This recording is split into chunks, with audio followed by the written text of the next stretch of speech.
Our guest on this episode is Sanele Matomela.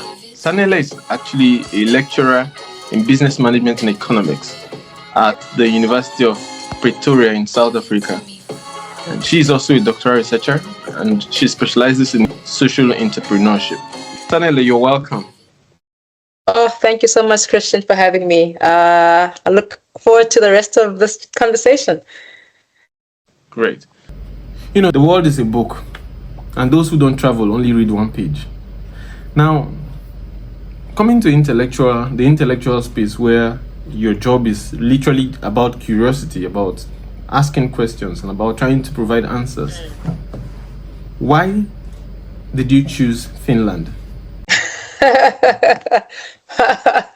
Well, thank you so much, first of all, for that lovely introduction.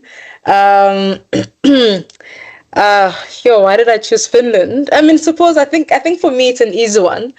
And just to before I start, I'm sorry. I'm in the faculty of economics. I don't teach economics, but I just teach business. I'm sorry. I just wanted to put that in there. Right. But why Finland? To be honest, I think I was very lucky in that it's quite a bit of a story, but basically a PhD student who was in my department before me, together with my supervisor, got this amazing grant, Erasmus Plus grant, like a mobility grant. And basically, he actually told me the story because he's currently in Finland. I met him in Finland. He basically said, listen, as part of his mobility and his grant is that he wanted to bring over South African PhD scholars over to Finland. And I guess he would be the perfect person to ask why Finland. But it was one of those international collaborations between my university and Finland and the grant that made this magic happen. But to be honest, had I been given an opportunity to actually choose a country, and when I reflect now, I think I still would have chosen Finland. I think I would have still gone for it. I think my experience would have allowed me, or at least my experience now, I would have still chosen Finland had I had a choice. That's a very interesting one. So let's now just go back to the beginning. How did the journey begin? To be honest, I mean, how did it happen? So in my PhD journey, I've got a supervisor and I've got an HOD of my department, and I don't know what happened, but basically in my conversations with my supervisor that we would like have every month or so, he basically said, listen, there's this opportunity, and we want to take over one of our PhDs, and we think you're the right one. You at the right point in your research, and it's an entrepreneurship sort of unit that you'd be joining, or department that you'd be joining. And we actually had the visit. The professor had already visited our institution earlier in the year, last year. So I remember Prof. Haiti, who had come to our university. She's an entrepreneurship scholar in qualitative research. So there was a fit there. And I think my supervisor could have chosen any one of his other students, but I think he chose me because I was at the right place. I wasn't too far along in the process. I wasn't too early in the process. I was at a stage where I was about to collect data, and because I am a qual researcher, having a collaboration with Prof. Haiti, who's also like a qual expert, it was like almost like a perfect fit. So I think they approached me, and to be honest, I didn't want to take it. At the time, I was like, no, not me. Really? I kid you not. I was like feeling all sorts of what do we call it? Imposter syndrome. All sorts of like, no, maybe it's not me, not the right time. I was sort of convincing them convincing myself not to do this. And I think it took a lot of grit and a lot of hard work, literally, and like just from a mental point of view, to get me to a place where I was ready.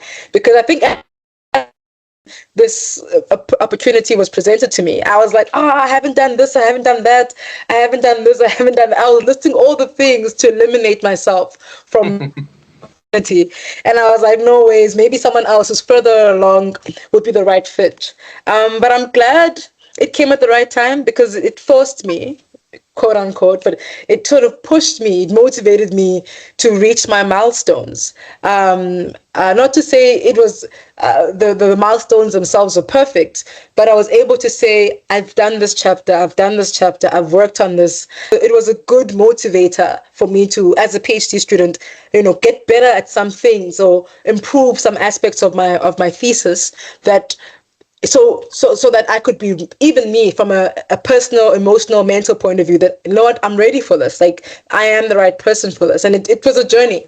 It was quite a journey. I think I got the news in April, like the news of, hey, this is what's happening. I was like, no. So from about April, May, June, July, August, I departed in September. Like 5 months of convincing myself first out of it, and then 5 months of having to like pull up my socks and get to a point where, hey, I'm ready for this. I'm the person for this. I can do this, and I should do this. Yeah. So that's how it kind of happened. So why were you fighting so hard to stay home?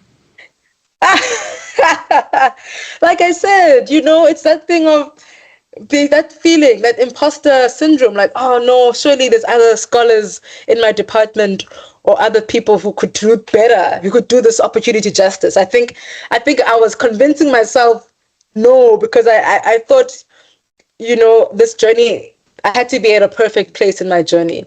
I had to be perfect. I had to be this perfect researcher to qualify me for this. And I think maybe we all at some point in our lives or in this journey, we feel like, no, man, this, I don't deserve it. And I think a part of me was doing exactly that, but I don't deserve it. But it took, obviously, the work, the reaching those milestones to say, hey, no, you're doing the work. You're actually doing the work. You're getting things. You're getting them. It's not perfect, but you're ticking the boxes. I didn't want to be honest. I love traveling, and I've always wanted to go abroad. And I mean, I had traveled abroad before this opportunity, but I've never had a chance to stay so long. I've been abroad for like holidays, but I've never got to stay like a 3-month visit. So the mobility itself was a 3-month stay, and like expenses, accommodation, things were really, it was a very good opportunity. Everything was covered from that aspect. So I don't know why I was convincing myself out of this, but I'm glad I didn't talk myself out of it, and I'm glad I pushed and I fought fought myself and fought the research to a point where I had grappled enough and I had tamed my research for myself, and it allowed me, to know that I deserve it, and I was more than capable to do it. Great. Now that sounds to me like one being actually in the proper position for an opportunity, and at the same time still feeling this is not good enough, or feeling less of it. And I think that's very PhD kind of life, or PhD student kind of life, because always, you're just in this very continuous process, just rolling along with the ball, and until sometimes then you get to find out, oh, looks like I've arrived, looks like this is where I'm going. Yeah, you kind of stumble to the finish line, Exactly. Yeah, that's interesting story right there. But now many people usually have very funny experiences when they go to a different country. I have mine, but I won't share it. You need to share it one day. You've got to share it. But for you, did you have any of such experience, and what was it? I actually do have a funny experience. It's funny now, or maybe it's not as funny when I explain it to people. You'd have to have been in my shoes, but it was a little funny and maybe a little stressful. So maybe it's funny now, but it was stressful then. So I was a visiting scholar at University of Turku. So I remember in my plans, I chose to fly direct. Instead of flying, I think many people would fly through Helsinki, and then navigate themselves to the smaller towns. But I was like, no, what? I don't care. Let me just fly direct into Turku, which I thought made sense because I was trying to avoid the stress of getting lost and not knowing where I'm going. Mm-hmm. The irony is, I did get lost and I didn't know where I was going. I landed in Turku. So what happens was, I think what happens when you leave, usually when you leave, the airport has Wi-Fi, and I had all these plans, right? That I'm gonna get the Google Map. I'm gonna navigate myself. I'm gonna be fine. But when I left the airport, because the airport had Wi-Fi, and obviously I was still using my South African SIM card. I left the airport and I realized, oh my word, I don't have Wi-Fi. I don't have data. I'm lost.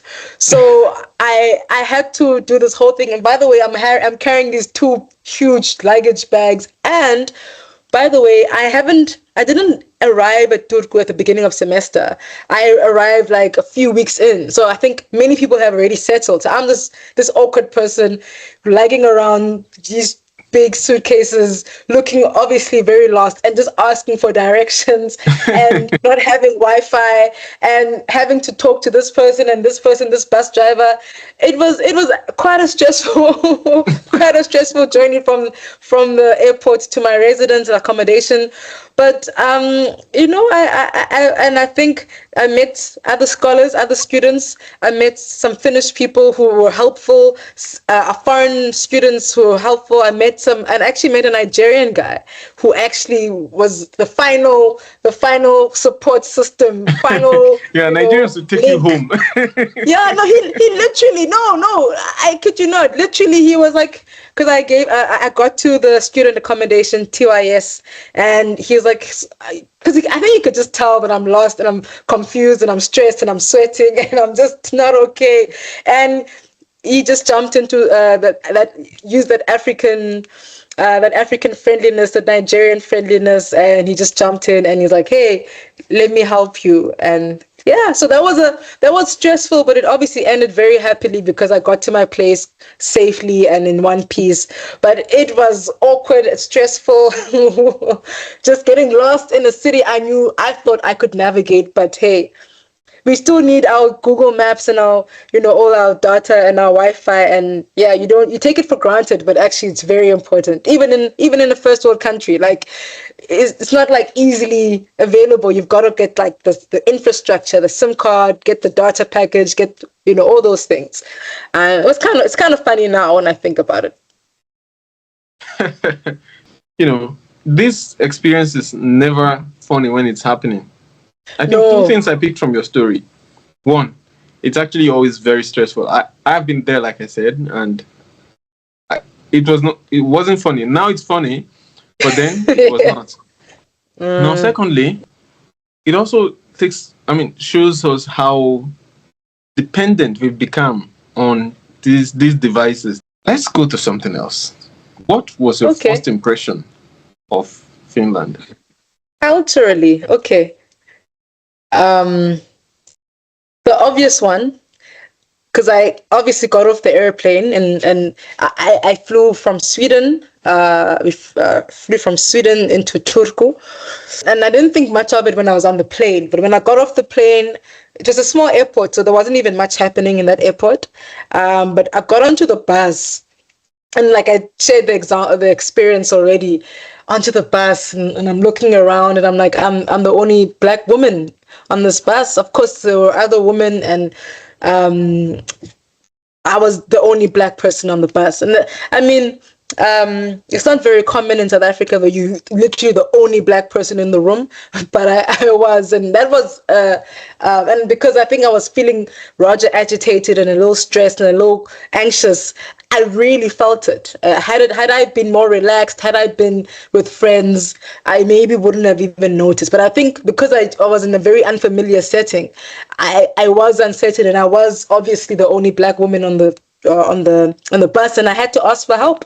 And luckily there were people in the bus who were helpful, and that bus driver, till today I remember him, he was helpful too. So that was obviously the cultural one, that the diversity I wasn't obviously seeing in that particular setting. But I think once I got into campus, once I got to my residence where I was staying, it was more of a diversity. I was seeing more of a diversity, like I mentioned already. My African brother there, who was also, who helped me navigate. But culturally, of course, that's the obvious in Europe. I'm in the Nordic space. So yeah, so that's the culture. The language is obviously very different. It's not even something I can kind of pick up. It sounds foreign, completely foreign. It's like hearing Mandarin. But and I noticed that a lot of the signs were like I came to learn that the signs were in Finnish and Swedish. There was no English whatsoever, so I was still using my phone to navigate and help me around. But I felt the student community was more diverse. The student community had a bit more different cultures and different people. I think once you step into other areas, maybe it wouldn't be as culturally diverse. But that's my very first impression of Finland. As time went on, I met some great individuals from all over the world. I got to experience many different individuals from all over the world and different walks of life, which felt very familiar, because back home in South Africa, we've got all sorts of diversities, all walks of life that you will interact with on a daily basis. There's a lot of these indexes that are being shared around the world about they have this great happiness index, or they're the happiest people, or they're this people, it's interesting. You don't see it. You don't see it. You don't see it immediately. It's not a natural thing.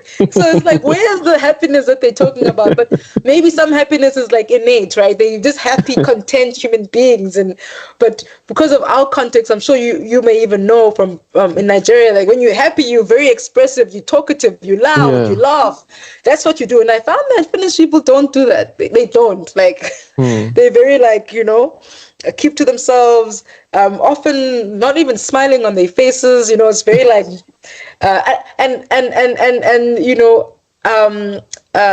until you get to know them, until you sort of understand them, until you get close to them, they come alive. They actually come alive. They talk, they're helpful. But until you from afar, you don't see the happiness. You don't see the happiness at all. I think the thing is that perhaps we have more expressive cultures where we are more vocal, or we are more expressive. I think that's the word. Compared to them, so maybe the happiness is more internal. Like it's inside. 100%. It's not as expressed. It's more internalized happiness. I think maybe they're just content. Maybe I think culturally. Culturally, life is it's a simple life, It's that's it. It's a simple life, and it makes you content. Because one of my friends used to make these jokes. Of course, he's African, and he says that if you come to Africa, you see people in very adverse situation, people literally suffering, and at the same time smiling. There's this very common phrase we use in West Africa. I don't know how much that is or how popular it is in Southern Africa, but they will say, all you need is data. Just come online. That's, once you're able to come online, you find things to laugh about. So I think that our culture, these cultural differences really also has a thing on how we define or even express happiness. No, I agree. We definitely, from different hemisphere, different contexts, different, like South Africa, Africa, West Africa, we're always a melting pot of these different people. So yeah, I agree. We just express it differently. We show it differently. And I think also culturally or traditionally, we are people who sing and people who dance and people who chant and people who do those things, from an African perspective. That's what we do. So I don't know if they have it in that part of the world, but that's what we do. That's what our ancestors did. Now let's come back to Finland. What was your first impression when it comes to academics? Especially you have been in the academic space there in South Africa, being a teacher, a university lecturer. So what was your impression when you came over to Finland? What did you see? Thank you for this question. Because I've been asked this question by many people in varying degrees. They are very research focused. There's a real focus on improving and understanding and knowing research from a both from a student perspective as a student myself, and I think even as a teaching perspective, but I can only speak from a student perspective. I found that there was support. I think we even mentioned before we started the program that we met each other at, that is dedicated to helping management research or business research students, things like that were quite organized in Finland. And there was always something happening that you could be part of that can help your research journey, right? So I found a lot of organized support structures. We also have it in South Africa, I must admit, but I feel like here it was also part of the curriculum. Like, as part of your course, you have to do certain things. And I found, in my context, our PhD program isn't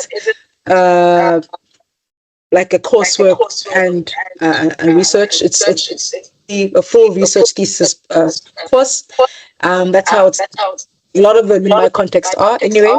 So I'm not expected to attend classes and do and things like that. But I found that the course that I did take whilst I was in Finland, I was forced to talk about my research. Whereas if you're doing your research alone in a corner, no one knows what you're doing. Like, you're alone, you're in a little island, no one knows anything. Whereas because of the courses, I had to always think about my research, integrate whatever course I'm doing with my research, or consider my research through this particular lens. So I found that sort of structure or PhD academic structure was really helping me think about my research. I took one particular course where I had to literally think about my research in the lens of the course. I think the course was called Future Studies, and it forced me to. Even when I was interrogating the readings and having class discussions, I had to always have my research in mind. And I think that frame really helped my research. It was almost for me like a breath of fresh air, having to consider my research at every aspect. I even took a qualitative research methods course, yes, where I wasn't just learning about qualitative research in a vacuum. I was actually considering it. My lens, my data, my research, my questions, understanding the qualitative research in that lens. So that for me was in itself was so helpful. In the few months I spent in Finland, academically, I got more inspired. I found that at the end of my visit, I was more positive about my research because I was really forced to consider it a lot. It wasn't sitting in a corner and I was only doing it once a week, I was doing it all the time. And I think if in our context, if the PhD program was sort of structured like that, I think students would be forced to, I don't like to use the word force, I don't know why I keep using it, but they would be motivated to always have their research in the front of mind. How do I restructure this? How do I reformulate my questions? How do I consider my data analysis differently? Because I'm doing all these courses. So I think that was quite helpful. That is something that if I would do again, I would do it again, exactly as that. Some people have, framed research as a lifestyle. And I think your description kind of fits that framing quite significantly. Because I think when you get so engaged in your work, you get to the point where you begin to see it live in society, you begin to see it being expressed out there. What were some of the extracurricular activities that you got involved in while you were on your visit? Okay. But the PhD students I met in my unit, we went like bowling. I think bowling is a thing. I never got to do this because I kept missing the schedule. But what's that? Ice hockey? Ice hockey is a thing. I met a lovely lady from Ghana. She introduced me to a church, and I didn't know Finnish people went to church. So I was like, are they Christian? Like, I didn't know that. So it was interesting to see that. And they actually do like church, and they go to church. That was funny. What else did we do? Eating and going by the lake. they love eating. Whenever we come together with Finnish people, there's always food, and they like going. Went to a lake once, and we had a barbecue. Uh, yeah, that's what comes to mind. I think I can't think of anything else. And wait, I found a club. I found a Finnish club, and unfortunately, it was very close to my departure. But they were playing South African Amapiano sounds, Afro sounds, and Finnish people also love to dance. And I made a lot of Finnish people on a club, and obviously a lot of not many South Africans, but many Africans in the club too. But Finnish people love a good time, and I noticed that these guys really love to have a good time, and they just love to dance, which was I didn't see it. I'm like, wait, where does this come from? They love to dance just as much as we love to dance. So that was another experience. I went clubbing. I went to a Finnish club, and it was a Finnish DJ who was loving and playing our music. So we had a few games nights. Love games. Yeah. That Obviously, was you had a good time. Sounds I good. had a So, good time. I had a nice balance, and it's a simple life, I must admit. I traveled to Helsinki. I did travel to Jyväskylä. The only other two cities I actually spent time in Helsinki and Jyväskylä. Helsinki felt a little more like a bigger city in South Africa. A lot more people in the streets, a lot more dynamic, a lot more diversity in the streets. Jyväskylä, beautiful. One of the most beautiful places I've seen in the world, I must admit. I mean, I haven't been everywhere in the world, and South Africa has got many beautiful sites, but I would like to think Jyväskylä, beautiful lakes, in Finland generally, but it was a beautiful city. looking back now, Yes. is there anything you wish you knew before, visiting? Yes, maybe some practical things that I could even share. Pack a good pair of boots. I unfortunately didn't pack a good pair of boots. I mean, obviously in South Africa we were exiting a winter, so I left in September. So that's when things start to warm up, and I managed to go buy myself a pair of boots, but it wasn't like the thickest either. It was like just a simple pair of boots in South Africa. That's good for South African weather. I found that in Finland got me around, but when it snowed, the grip on my boot wasn't good, because I remember slipping on this like glass like looking very smooth surface that I thought was fine, but I slipped with my South African boots, and I think because of the climate, because of the type of boot, it didn't match the environment. So I mean, get a good pair of boots, get yourself gloves. There was one of the coldest days I experienced was, I think, -9, -10. And that for me is the coldest I experienced in my life. So you can imagine that's quite cold. So pack your boots, pack a scarf, pack a scarf, or like a beanie, pack something to keep you warm, because you want to be comfortable. To be honest, in my accommodation where I was staying, it's well insulated. I never got cold in the house, but once you step out, it is cold. And I like to share this. This is my first time I experienced snow when I was in Finland. So it was also very magical. It was a magical time for me to be in Finland, seeing snow. And I was just like this little child, in like a candy store, seeing snow and being so excited. So I think just be prepared for the weather if you're going in winter, especially. For me, I was warned beforehand that maybe just pack your vitamins and things like that, and any medication you may need. Because I found that in Finland, over-the-counter prescriptions, unlike in South Africa, you don't have to have a prescription for like the other medications you need. But maybe as an early researcher, if you're an early researcher going to Finland, or taking advantage of any like this type of mobility opportunity, I would say get your networks first, right?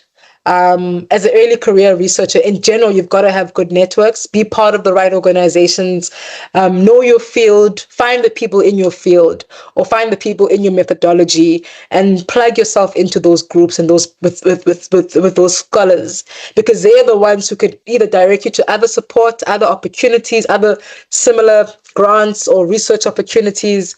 They become your, if you know them in that region, they become your support and they become your international collaboration or potential opportunities. So that's very important. And yeah, just log in and make contacts, because I think these contacts can last your entire career and help you even in the journey, writing papers in the PhD. So I, for example, I'm still in communication with my host from Finland. I mean, it's been a few, I mean, like, when did I come back? In December. I mean, it's been a few months still, but I'm keeping the lines of communication open so that I never close those doors. So that I know that should ever anything happen in the future, I can always talk entrepreneurship with them or methodology with them. In that short amount of time, there was obviously a shift towards focusing on the research, but there was this exponential growth where I had to be more confident in what I presented, be more assured of what I presented. And even in times where I didn't get the most positive feedback, I had to go back and be like, okay, how can I better do this? So that in itself also taught me to be a better researcher, what it took to be a better researcher. Interrogating yourself, although people will interrogate you, also interrogate yourself and ask yourself, okay, why is this unclear and how can I make this better? And that few months forced me, I mean, like, now I'm a full-time student, because currently I'm not a full-time student. I'm balancing between research and teaching and the admin and all the other tasks and roles I fulfill in my career. But there I had a chance to be a researcher, to be a student. And I think although I was still, plugged into my work, my teaching, being able to dedicate time to my research was one, it was a privilege, and two, it was an absolute pleasure. I kind of fell in love with my research, and I kind of got energized about my research again. Not to say my research is perfect or great or groundbreaking, but I feel like it's very interesting. I find my research interesting. I find what I'm doing very interesting. I find it very it's also not a clear, in a sense that there's a bit of an ambiguity that I need to tease, right? And I'm learning from the qual process that research is very nuanced. And because I was also sitting with a qual research, I think my qual muscle, or that turning on the qual brain, was also very helpful, because I got to, talk to people who are really experts in the methodology as well. So yes, academically, development, 100%, personal growth, 100%, and being in a different context, first of all, I don't know if I mentioned this, but it's safe. Finland is safe culturally. I didn't mention this earlier. Finland is a very safe part of the world. I'll be walking home at night, either from campus, or I even told you how I went clubbing. We walked home from the club at like 3 a.m. and there was no fear at the back of my mind, because I was in a context that is safe, a context where I didn't feel like I had to always be looking over my shoulder, and it felt there was a relief there. There was a relief being in a space where I can be, relaxed. In the beginning, you shared how much of a struggle it was for you to come to terms with, this opportunity and going this path. So as we begin to wrap up, how has this experience shaped your perspective about international mobility, especially as an early career researcher? To be honest, I never knew it could be a thing for me. I didn't think it could be a thing for me. Now, for the reasons I mentioned earlier, it was a matter of just finish the PhD, just finish. I didn't know that I qualified for this opportunity. So I think what I would encourage people is to say, it doesn't matter where you are on the journey. don't eliminate yourself, don't disqualify yourself. It's a learning experience, and every learning experience you have, you must take. Thank you very much for that very insightful one. Thank you for watching. Please remember to subscribe to this channel and share your thoughts in the comment section.